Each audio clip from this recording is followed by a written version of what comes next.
કરોડ, કોઈ 6 કરોડ. અને રાજકોટ તો બપોરે હોઈ જાય છે, બાકી જાગતું નગર છે.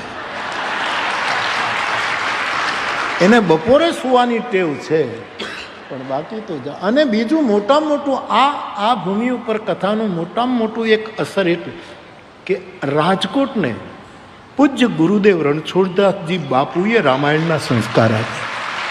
બહુ જ મોટું કામ રણછોડદાસજી બાપુનો આશીર્વાદ રાજકોટ ઉપર, અનેક સંતોના આશીર્વાદ. જરૂર મારી વ્યાસપીઠ 12 વર્ષ પછી આવી છે. 12 વર્ષ એક યુગ ગણાય. 12 વર્ષ.